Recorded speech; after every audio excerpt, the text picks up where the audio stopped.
दोस्तों एक ऐसा नोटिस जो कि आप लोगों के पास अगर जाता है, अगर आप इग्नोर कर देते हो उसको, फाड़ देते हो और अगर आप उसको देखते भी नहीं हो तो आप लोगों को बहुत ज्यादा मुसीबत हो सकता है। जी हाँ दोस्तों, आज आप लोगों को कुछ ऐसा ही इंफॉर्मेशन इस वीडियो के थ्रू देने वाला हूं।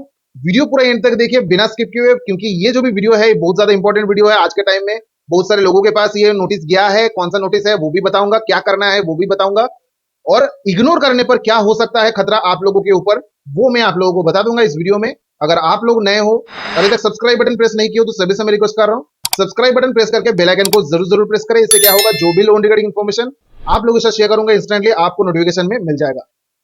दोस्तों यहां पर एक ऐसा नोटिस के बारे में बता रहा हूं जो कि आप लोगों के पास अगर आता है, अगर आप उसको इग्नोर करते हो या फिर फाड़ के फेंक देते हो, क्योंकि मैंने आप लोगों को बताया था कि लीगल नोटिस आए तो फाड़ो फेंको, आग लगा दो, कोई भी दिक्कत वाली बात नहीं है। लेकिन इससे क्या हो रहा है, बहुत सारे लोगों के दिमाग में जो है गलत सोच आ रहे हैं और जो भी है वो लीगल नोटिस आने पर वो जो है इग्नोर कर रहे हैं, फाड़ रहे हैं, फेंक रहे हैं। अब यहां पर लीगल नोटिस मैंने आप लोगों को बताया था, वो लीगल नोटिस कहां से आ रहा है वो आप लोगों को देखना है। ऐसा नहीं है कि आप लोग लीगल नोटिस का नाम देखोगे, लीगल नोटिस है, फाड़ दिया, फेंक दिया, देखा भी नहीं। ऐसा नहीं है, आपको देखना है कि वो कहां से आ रहा है, कौन से कंपनी भेज रहा है या फिर कौन से कोर्ट से आ रहा है। जी हाँ दोस्तों, जो भी लीगल नोटिस के बारे में बता रहा हूं वो लीगल नोटिस नहीं है, वो एक समन है जो कि कोर्ट की तरफ से आता है और ये कंपनी आप लोगों के साथ कर रहा है। कब? जब आपका ईसीएस एक्टिवेट होगा। मानो कि आपका अमाउंट बड़ा है, आपने ईसीएस एक्टिवेट किया हुआ है, 7 8 ईएमआई 9 ईएमआई आपने बाउंस कर दिया है, आपके नाम पे केस कर दिया कोर्ट में और कोर्ट से आपके पास एक समन आएगा जिसको वहां पर देखने में मिलेगा, समन टू एन एक्यूज।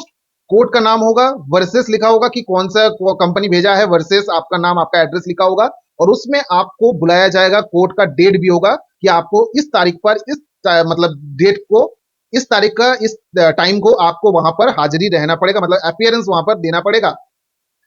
जी हाँ दोस्तों, आज जो भी नोटिस के बारे में बोल रहा हूं वो नोटिस जो है वो कोर्ट से आ रहा है।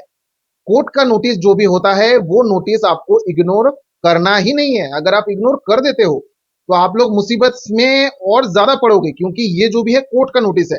लीगल नोटिस आना है मतलब जो भी एडवोकेट भेजता है आप उसको फाड़ो फेंको, कोई भी दिक्कत नहीं है, कुछ भी नहीं कर सकता वो लोग। ठीक है, कि आपने उसका इग्नोर कर दिया या फिर आपने उसको रिसीव नहीं किया या फिर जला दिए, कोई भी दिक्कत वाली बात होता नहीं है। ठीक है, लेकिन मानो कोर्ट की तरफ से आ रहा है, मतलब आपके नाम पे वहां पर केस रजिस्टर्ड हुआ है, आपको कोर्ट में बुलाया जा रहा है, आपको कोर्ट में जाना होगा और वहां पर बताना पड़ेगा कि क्या रीजन है, आप पेमेंट क्यों नहीं कर पा रहे। अब ये जो भी है ये कब होता है, जब आप ईसीएस एक्टिवेट करते हो, ई मैंडेट जिसको बोला जाता है। ठीक है, ऑटोमेटिक डेबिट होता है आपके बैंक अकाउंट से, एक टाइम दिया जाता है, उस टाइम में ऑटोमेटिक डिडक्ट हो जाता है, तो उसको बोला जाता है ई मैंडेट। ठीक है, चेक चेक के थ्रू भी किया जा सकता है या फिर ऑनलाइन ईसीएस के थ्रू भी किया जा सकता है, इलेक्ट्रॉनिक क्लियरेंस सर्विस के थ्रू। तो यहां पर आप लोगों को ध्यान रखना है, अगर ईसीएस है, अगर मानो 7 8 ईएमआई बाउंस कर दिया आपने, तो आप लोगों को जल्द से जल्द उसका पेमेंट करना पड़ेगा। क्योंकि यहां पर मानो अगर कोई भी कंपनी केस करता है सेक्शन 25 के ऊपर, तो वहां से आप लोगों के पास कोई नोटिस आएगा तो आपको इग्नोर बिल्कुल भी नहीं करना है।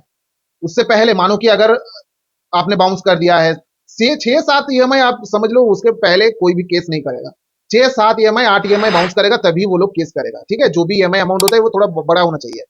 अब यहां पर मानो, अगर मानो आप लोग वहां पर सेटलमेंट करना चाहते हो तो सेटलमेंट का भी ऑप्शन मिलेगा। अब ऐसा नहीं कि आपके पास कोर्ट का नोटिस आ गया है तो मुसीबत और ज्यादा बढ़ेगा। कोर्ट का नोटिस आएगा, मुसीबत नहीं बढ़ेगा। कोर्ट का नोटिस आएगा और आप फाड़ दिए, आप वहां पर नहीं गए तो ही मुसीबत आएगा।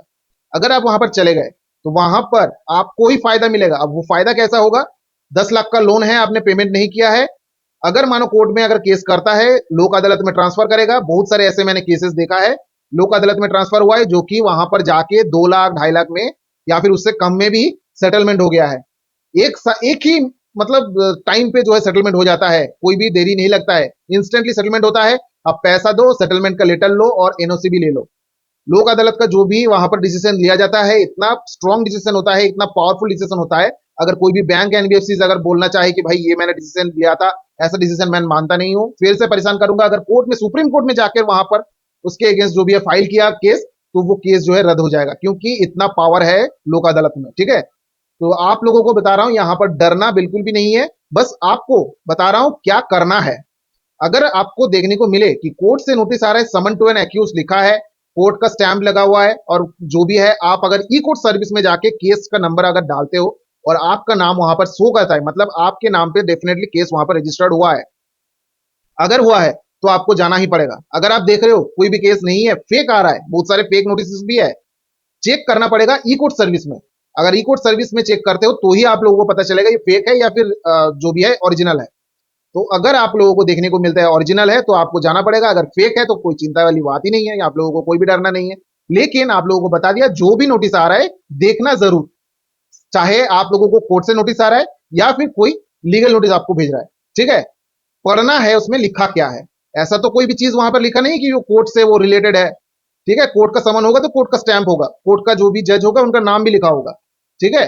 कौन से कोर्ट से आ रहा है, सीजेएम हो सकता है, जज कोर्ट हो सकता है, बहुत सारा ऐसा कोर्ट है वहां से आ सकता है, सिविल कोर्ट हो सकता है, मतलब अलग अलग कोर्ट होता है। तो आप लोगों को मैंने बता दिया कि कौन सा नोटिस आने पर क्या हो सकता है। अगर मानो ये नोटिस आता है, इग्नोर भूल कर भी मत करना, ये मेरा रिक्वेस्ट है आप लोगों से। बहुत सारे लोग यहाँ पर इग्नोर करने पर मुसीबत जो है झेलना पड़ा है उन लोगों को। और मुसीबत क्या हुआ है कि उनके पास जो है वारंट आ चुका है।